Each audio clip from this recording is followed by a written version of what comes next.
Seguimos con Teresa Herrera, Gerardo Caetano, Daniel Superviel y Rafael Porsekansky. Tenemos dos grandes focos de atención en América Latina con situaciones políticas y económicas muy delicadas. ¿Por cuál empezamos? A ver, elijo Venezuela. Vamos por ahí. En Venezuela, la tensión entre el oficialismo y la oposición aumentó por estos días, luego de que el presidente Nicolás Maduro anunciara la extensión por tiempo indefinido del estado de excepción en la economía. En el marco de ese decreto que se aprobó el sábado, el presidente anunció ejercicios militares y también la decisión de que el Estado ocupe las fábricas que están paradas, las que están sin actividad. Compañero, compañera, yo estoy listo para entregarle al poder comunal las plantas que haya parado cualquier pelucón en este país. Planta parada, planta entregada al pueblo. Pero vamos a hacerlo, carajo. ¡Viva Chávez, carajo! ¡Llegó la hora de hacerlo!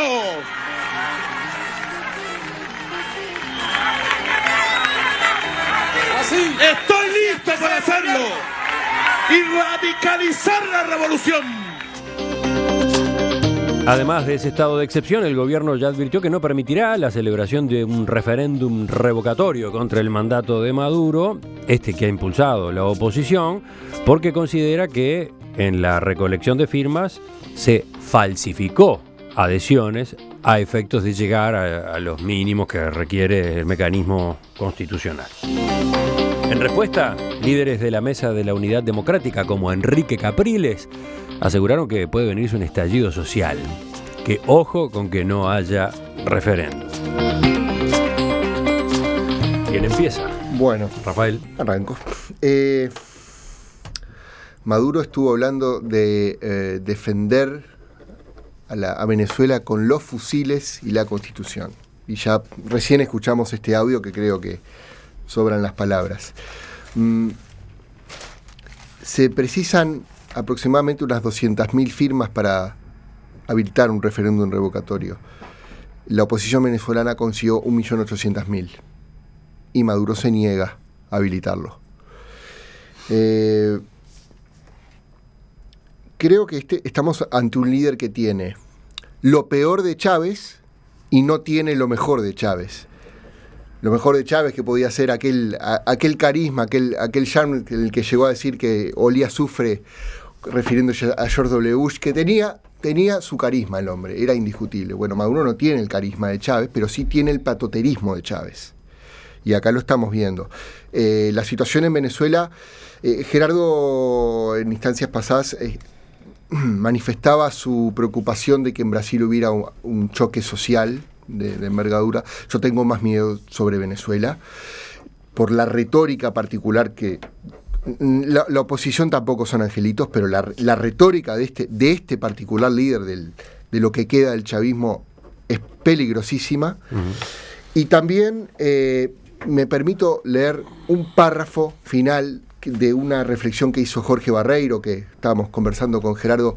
Es un aficionado de la historia, un ensayista de la realidad, sobre toda la indignación que yo vi en ciertos sectores de la izquierda uruguaya sobre Brasil hace algunas semanas, y un silencio que calificaría de atroz en varios sectores. Y la frase final de Jorge Barreiro dice: quienes hoy se callan ante los atropellos y violaciones de los derechos humanos que se producen en Venezuela, o sea, aquí a la vuelta de la esquina, no son ignorantes, como podría serlo un obrero comunista en los años 30 en relación con el estalinismo. Son cómplices, porque lo que ocurre en Venezuela está a la vista de todo el mundo, y lo callan o lo justifican. Pero claro, criticar al chavismo es de derecha.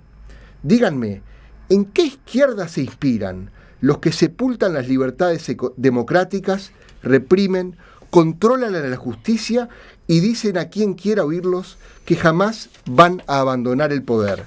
¿En nombre de qué izquierda, hablan los que defienden y callan sus tropelías? Gerardo. Totalmente de acuerdo.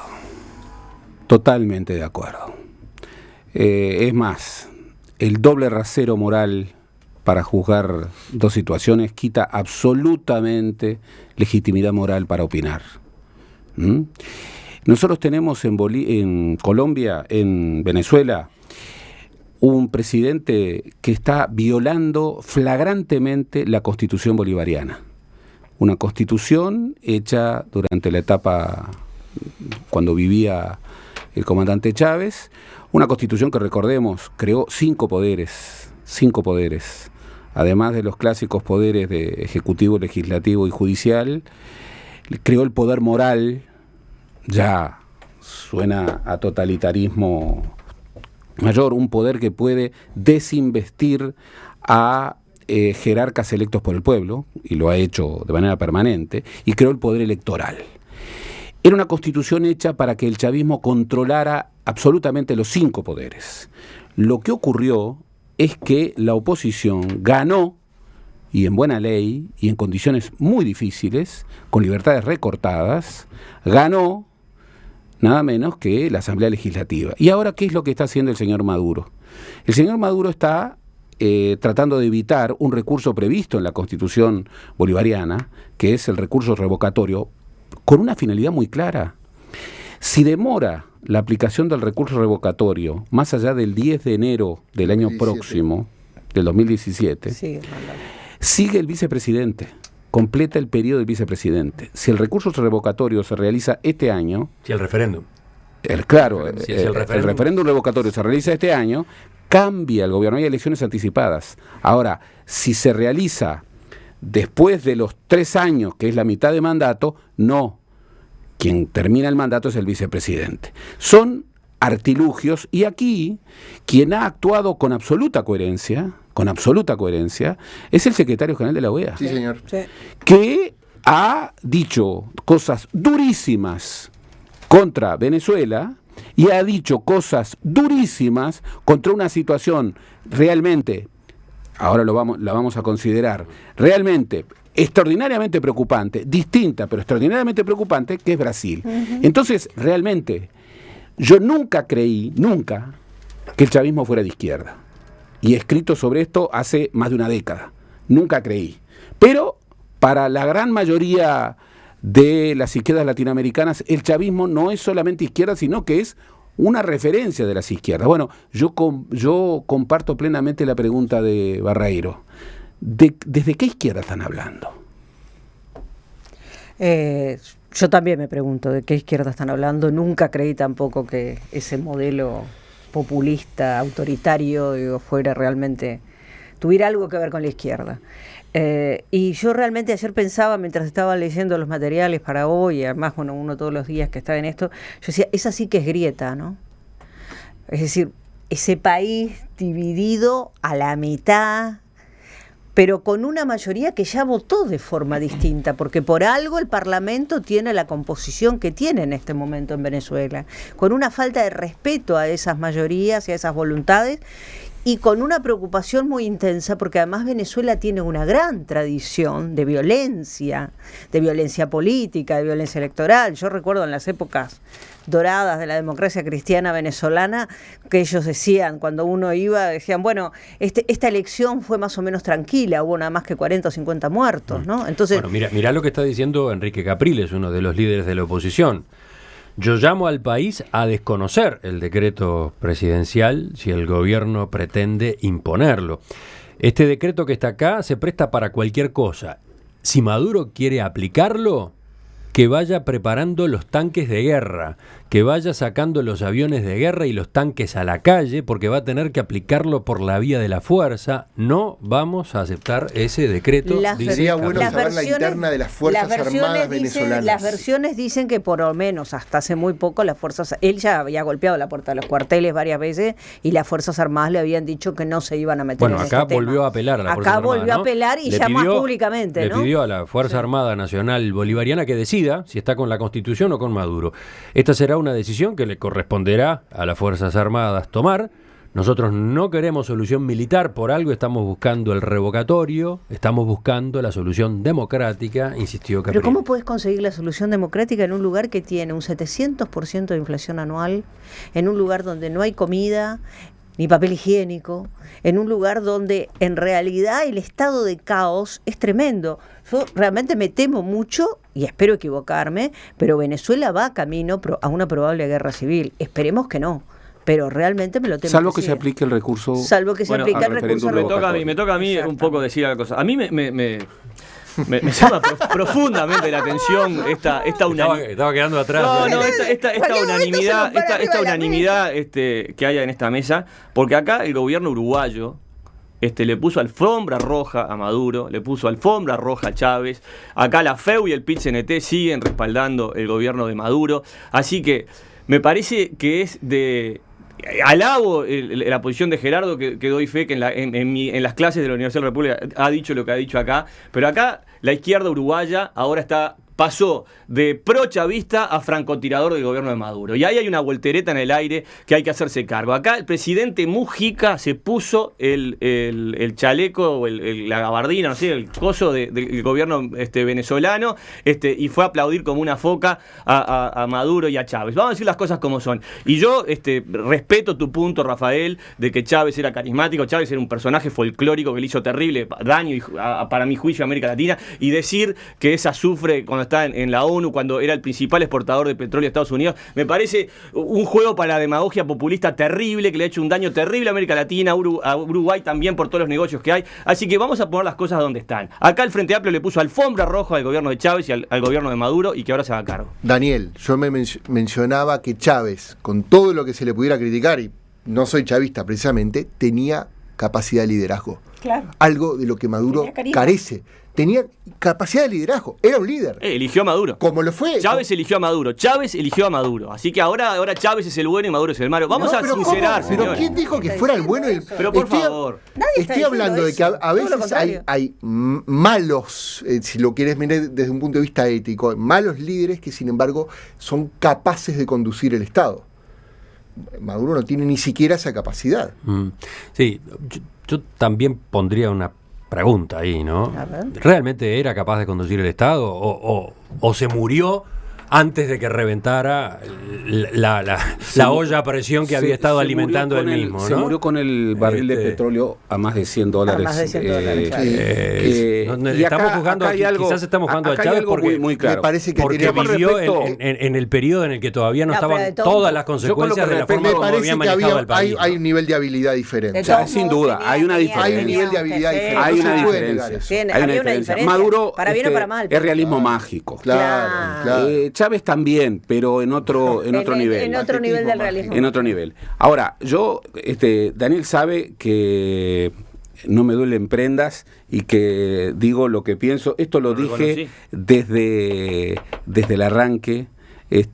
Incluso dije algo más, que allá está en un reportaje. Yo me imagino qué haría la mayoría de los frenteamplistas si vivieran hoy en Venezuela.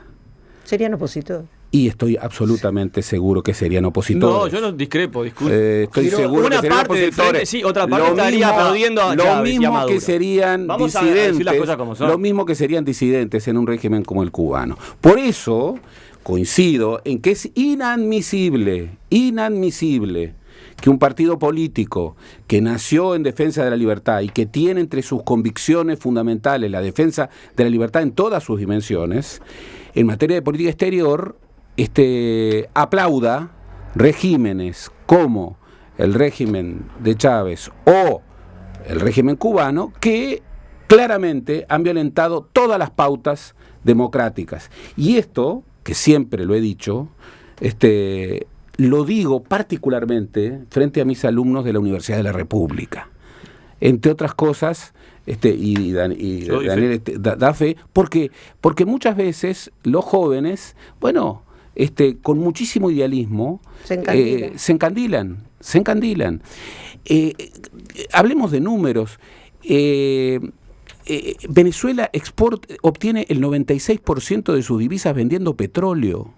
No ha hecho nada, no ha habido nada que no sea eso. Que en buena medida es petróleo no refinado. Exacto. ¿A quién le vende hasta hace 2 años al quien más le vendía era a los Estados Unidos? De quien era el país a quien más le compraba gasolina refinada. importa casi el 70% de los alimentos. El señor Maduro, para resolver el problema energético en un país que tiene tal vez una de las reservas energéticas más grandes del mundo, resulta que la medida que se le ocurre es que los funcionarios públicos trabajen 2 días en 7. ¿De qué régimen estamos hablando? No han logrado todo el periodo que tienen, años, ¿no? Modificar en lo más mínimo la matriz productiva del país. Sigue siendo un país, como tú muy bien estás marcando, absolutamente extractivo, totalmente dependiente del comercio exterior, y claro, con la baja del petróleo vino la debacle. Si tú sos monoproductor... Yo quisiera hacer una pregunta de costado, porque Teresa mencionaba, por ejemplo, el aspecto casi hiperinflacionario de Venezuela, y pensaba lo siguiente. El otro día decía, ¿y Uruguay seguirá la suerte en este presunto dominó donde van cayendo las fichas del llamado progresismo latinoamericano? Y pensaba lo siguiente: Venezuela, hiperinflación, déficit fiscal, desabastecimiento; Argentina, corrupción, Argentina, corrupción, inflación alta, déficit, Brasil, contracción del PBI del 4%, también inflación, déficit, etcétera. ¿Y Uruguay? ¿Qué pasaría si Uruguay tuviera una crisis económica mayúscula? Diríamos, bueno, el viento de cola nos está matando. Y sin embargo, Uruguay, con la crisis que tiene, o sea, con relativamente donde la prosperidad ha caído, no tiene esos índices que tienen sus 3 socios comerciales principales de la región. Ahora, es una pregunta interesante. Y en primer lugar, ¿sabes por qué? Porque tiene algo de lo que carece Venezuela, de lo que carece Cuba, de lo que carece Ecuador. Institucionalidad y acuerdo de régimen. Sí, nosotros podemos discutir, discrepar abiertamente, y algunos están muy a favor con lo que hace el gobierno y otros muy en contra. Sin embargo, acá tenemos un pacto para el disenso, y los que están en una perspectiva de deslealtad institucional, sobre todo cuando las cosas están mal, quedan relegados. En offside, quedan relegados. Pero aún así creo que es una gran anomalía histórica. Por supuesto. Que siendo tan malos los índices económicos de estos socios que tenemos comerciales, el Uruguay no esté en las mismas condiciones. Supuesto.